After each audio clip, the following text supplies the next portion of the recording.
Oke, assalamualaikum warahmatullahi wabarakatuh. Salam planter kelapa sawit Indonesia. Salam tan berduri.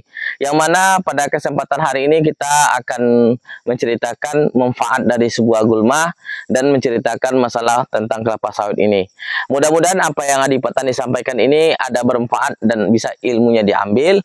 Kalau tidak berguna, silakan dibuang. Yang berguna, silakan diterapkan. Oke, buat sahabat-sahabat semuanya. Di sini ada, kita lihat di pokok batang sawit ini kan, ini ada gulma nih, seperti pakis.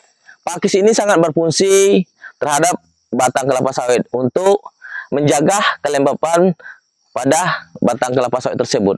Makanya untuk para petani pemula yang belum paham, ini jangan sering-sering kali disemprot yang ada tumbuh rumput ini. Jangan sering-sering kali semprot. Karena apa?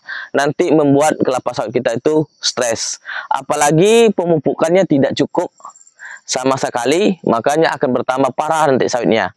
Oke, buat sahabat-sahabat petani kelapa sawit. Jadi di sini kita itu banyak ya mengalami kontrak diksi antara lain satu sama lain, ya saling tunding menunding, saling berbeda paham, berbeda pendapat, ya kan. Banyak juga di antara sahabat-sahabat kita yang petani, yang pemula tidak mengambil kesimpulan yang baik, tidak mengambil contoh yang baik terhadap apa yang kita lakukan. Jadi sahabat-sahabat semuanya, di sini Adi Petani menjelaskan ya. Tadi udah jelaskan masalah rumput. Ini ada masalah juga masalah pokok batang sawit itu kan. Ada juga yang berpengaruh pada katanya disebabkan oleh overbrowning, itu udah Adi Petani jelaskan. Ada juga disebabkan oleh batangnya itu mengecil karena pertumbuhannya tidak memadai, karena sering menghabiskan pelepah, jadi buahnya kecil. Itu sebenarnya adalah tidak sesuai dengan fakta. Itu adalah mitos ya guys. Asalkan kita itu cukup pemupukan dan perawatannya. Jadi perawatan itu bukan saja di piringannya, tapi di pokok batang ini butuh juga perawatannya. Makanya di antara kita banyak juga yang membersihkan ini sampai bersih dengan menggunakan penyemprotan herbisida, itu sangat berbahaya. Kalau masalah buah, Adi Petani ini karena pupuknya cuman nggak banyak, 2 kilo per tahun, cuman lumayan besar juga buahnya. Jadi untuk pendapatan di sini banyak juga yang bertanya, berapakah Bapak dalam per tahun dapatnya per tahunnya itu, dan berapa Bapak itu per hektarnya. Jadi Adi Petani menjelaskan di sini, Adi Petani menjelaskan bahwasanya Adi Petani dalam 1 bulan itu 3 kali panen. Jadi 3 kali panen dalam 1 bulan. Adi Petani sekali panen itu per hektarnya dapat 1 ton. Sekarang ini dapat 1 ton. Kalau waktu masih kemarin umurnya masih rendah ya, ini udah masuk 8 tahun, itu masih dapat di musim kemarau ini 1 hektarnya 1 ton. Jadi dalam 1 bulan Adi Petani memanen 3 kali. Jadi 3 kali itu dapat 3 ton per hektarnya. 3 ton per hektarnya jadi bisa dikalikan dalam 12 bulan. Jadi dapat per hektarnya itu 36 ton. Masih umur segini ya. Masih umur segini dapat 36 ton per hektarnya per tahunnya. Itu karena itu yang masih rendah ya.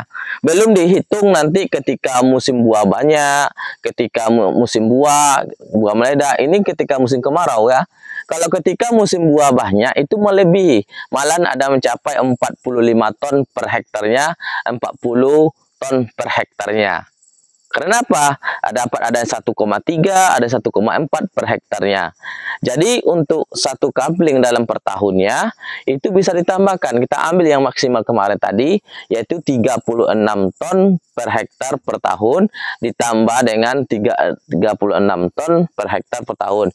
Jadi dapatnya berapa? 70. Nah, 70 berapa? 70 36 berarti 72 ton per tahun 1 kapling, umur dari 7 tahun. Nah, itu yang paling rendah ya. Ketika musim kemarau itu ngambilnya yang paling rendah, bukan musim buah. Kalau musim buah beda cerita, ya kan? Beda cerita. Ini ngambil yang kurang musim buah. Nah, katakanlah kalau musim trek kata orang. Begitu. Kita ngambil seperti itu. Kalau kita ngambil di musim buah, itu malah lebih. Nah, contoh kita ambil musim buah dulu. Itu musim buah itu dapat 1,5, ada 1,3, 1,2. Itu dalam